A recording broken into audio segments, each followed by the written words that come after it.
Hey everyone, I am in Milwaukee, Wisconsin, and I want to show you how to spend a day in Wisconsin's largest city along Lake Michigan. In this video, we'll check out the famous Milwaukee Public Market and explore more of the local food scene. We'll also check out the Harley-Davidson Museum, which is Milwaukee's top attraction. Another top attraction is Lake Michigan, which is also one of the places you could go to get some beach time, take some pictures, or do some cycling. And then we'll check out the Milwaukee Art Museum. I always recommend when visiting a city for the first time that you start your visit at a local market. So I am at the Milwaukee Public Market in the historic 3rd Ward. So this place has a lot of different things, including souvenirs, which you see behind me. We're near the Amtrak station. The light rail, which is right behind me, stops in the front. You could also hop on a bubbler bike to get here to the Milwaukee Public Market. There's a parking lot behind me. The first 30 minutes are free, and then it's around $4 an hour after that.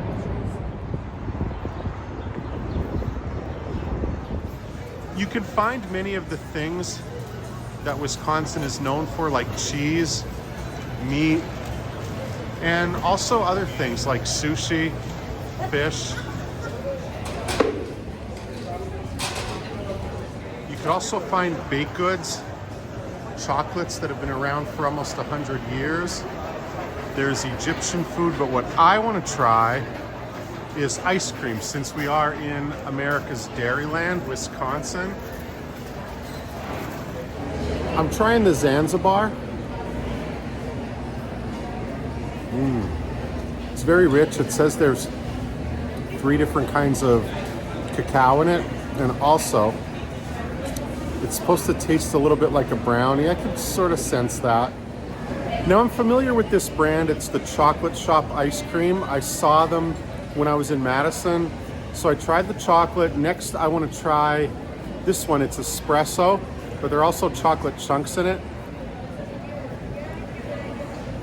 All right, I prefer the espresso flavor and getting my chocolate from the chocolate chunks that are in there. So I'm gonna say between the two, I prefer that one. Not sure why it's called Troubled Parent, but it's good. Not sure why it's called Exhausted Parent, but it's my favorite of the two. So Heidi here was nice enough to give me a sample. I told her I would try whichever one she suggests, and I'm starting with your signature, which is what? This is the 18-year balsamic vinegar, which is from Modena. Okay, what am I looking for in this one? So you're going to taste and smell hints of fig, honey, and it's one of our balsamics that goes really nicely with Tuscan herb and our Mediterranean blend olive oils. I would say more fig than honey, at least right away. Okay. But this is a good start. Can you recommend a white one I should try? Yes. If you're looking for something more savory, we have different whites that are savory, and then we have some that are not savory, more sweet. Okay. What do you have in mind?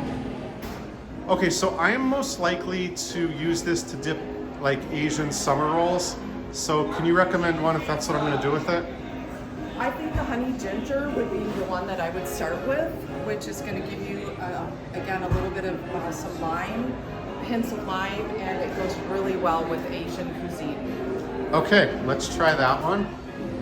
So go ahead and get it into your sinuses by smelling it first. Okay. And then go ahead and take a small sip to start with and swish it around, get it in your taste buds so your whole palate can embrace it.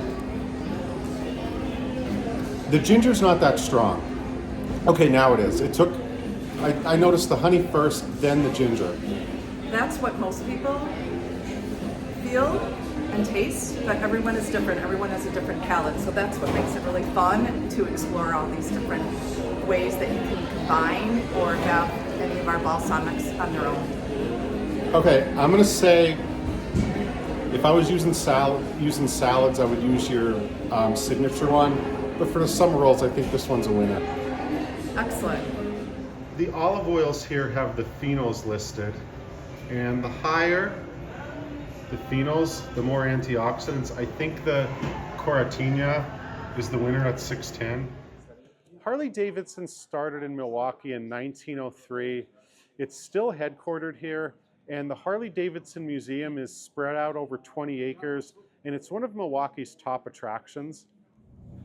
Now, the museum has 20,000 square feet of exhibit space, but if you want to go beyond that, you can get a Beyond the Gate or a VIP pass, and you can check out the Harley-Davidson archives, which are all around me. You have bikes here from probably the more than 100 years of history.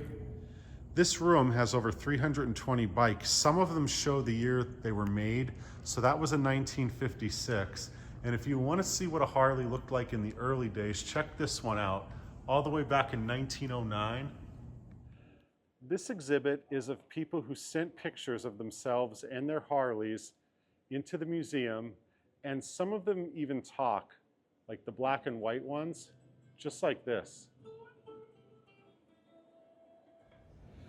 There's an entire wall where you can find teardrop gas tanks mounted on the wall, and they go from 1933 all the way to the present date. This one right here, this was made in the same year I was born. Part of the experience at the Harley-Davidson Museum is being able to sit on one of 5 bikes. So I picked the Sportster to sit on, but if you come here between May and September, you could actually ride a Harley provided that you have your motorcycle license. Tim McCormick has been with the Harley-Davidson Museum for 9 years. So he gave me the tour that you just watched. And also, we have to point out that there's more to this campus than just the exhibits in the museum. So there are 2 stores, one of which the merchandise is only available here in Milwaukee. And we are at the museum restaurant. So what can you tell us about the restaurant, Tim? It's so much more than just a museum restaurant. It's not like those cafes with cold, sterile food. This is Motor Barn Restaurant, one of the top attractions, one of the top restaurants in Milwaukee. Beautiful waterfront views. We're located just south of downtown Milwaukee. Free parking throughout campus, our beautiful 20-acre campus. But here you'll be able to find an authentic Wisconsin fish fry every Friday. We have those delicious cheese curds that everybody's always talking about. Of course, a bunch of great local craft brew. We like to try to offer just a little bit of a taste of Milwaukee for all those visitors that have been coming in from God knows where to visit the Harley-Davidson Museum campus. And it wouldn't be a bar at the Harley-Davidson Museum without a bike hanging, kind of mounted above the above the wine. Right. So what's the story with that one? We do allow bike parking, just not in positions like that, I'd say. But that, you saw a little bit of our board track racing history back in the museum. That is a 1920s board track racer. Those are often very rare bikes to find because in the nature of racing, they're often destroyed at the end of a campaign because they've been beat for so much throughout the year. So it's very rare to find one of those, but just offers a little bit more of that Harley-Davidson touch and feel here at the Motor Barn Restaurant. And Tim, you also have concerts here in the summer. So that's the stage? Exactly. That is our bike night stage. So every Thursday from May through September, we offer free live music. We call it Bike Night. This whole motorcycle plaza will be filled with rolling sculptures, eye candy, Harley-Davidsons of just about every genre, every era. And it's really just people getting together, having a good time, maybe enjoying a beverage or two, talking about what they've done to their bike to personalize it, to make it theirs. And of course, enjoying that free live music every Thursday. And what's the story behind the guy going up a hill? That is a hill climber statue. That is a gift from Willie G. Davidson. He is the grandson of one of our original 4 founders. He also headed up Harley-Davidson's styling department for nearly 50 years. And he was a big part of the vision of the museum. So he and his wife, Nancy, gifted this to the museum and to all the visitors that come to Harley-Davidson Museum. Just a little reminder, let's ride free, let's have a great time.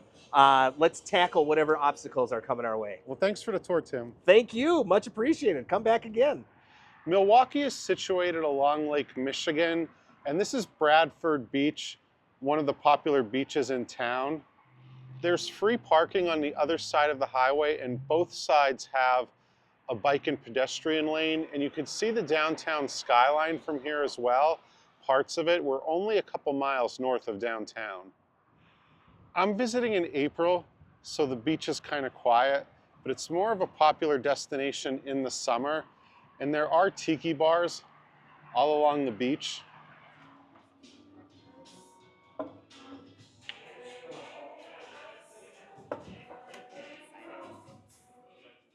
I'm at Crafty Cow on the south side of Milwaukee in a neighborhood called Bayview.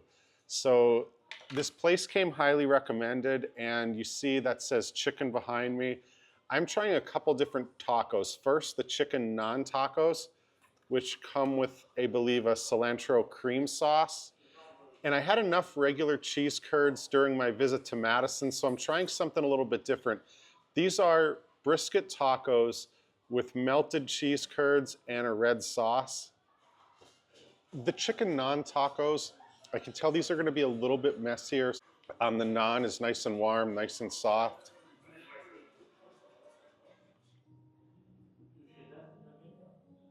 Now when it comes to naan or tacos, I'm not big on adding a lot of sauce, but in this case I do think the lime crema makes the chicken naan a little bit better, so I would definitely recommend using it. The melted cheddar is like oozing out of the end on this one. The shell's nice and soft, but you can kind of see there, the cheese definitely overpowers the red sauce and even the brisket a little bit in this case. Between the two, I'm gonna say if you want more of a Wisconsin experience, I would try the brisket with the melted cheese curd. But just in terms of taste, I'm gonna say that I do prefer the chicken naan. I would say the lime crema sauce, it has a little bit of spice to it. You probably won't notice it at all. But the lime crema sauce kind of adds to it and makes it my favorite of the two. Now the vibe here is extremely casual. I love little things like this. So those are pallets hanging from the ceiling, the light fixtures kind of protruding through.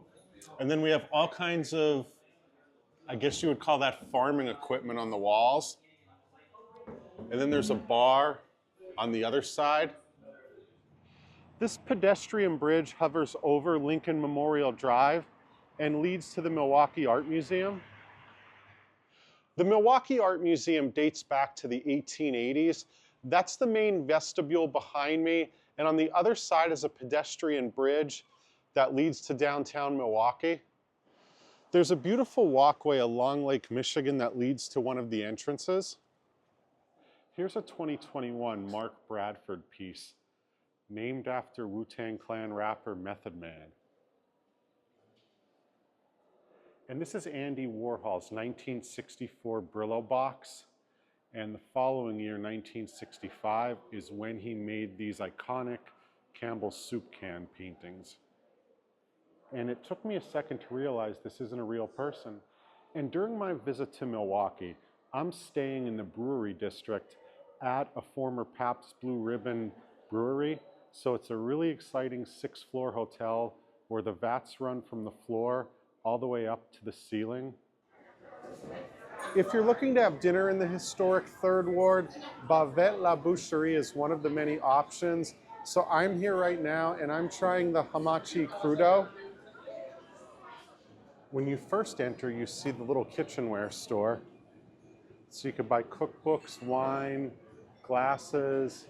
You can also buy different salt, soap as well.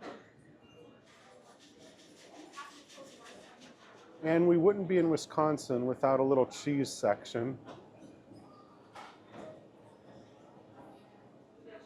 It's topped with jalapeno granita.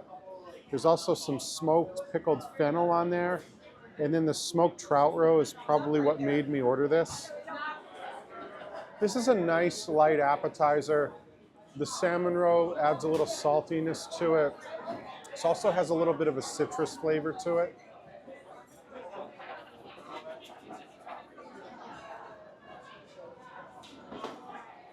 For my entree, I'm having the brisket with corn dumplings, and it's topped with sliced, very thinly sliced radish. So that's a mole sauce, and I'm using the fork test, and it came right apart very easily. I'm looking forward to trying this brisket. So the dumplings remind me of like baby hush puppies. I want to say on this dish, the brisket is definitely the star, but even though this place is called La Boucherie, I prefer the hamachi crudo a little bit. I usually prefer fish to meat. Thank you very much for watching. If you like this video, please subscribe. I got more trips coming up soon. I got Eureka Springs, Arkansas, South Carolina. I'm going to be going out to Phoenix, Arizona, down to Tupelo, Mississippi, and out to Wyoming. I look forward to sharing more videos with you soon, and I hope you get to visit Milwaukee.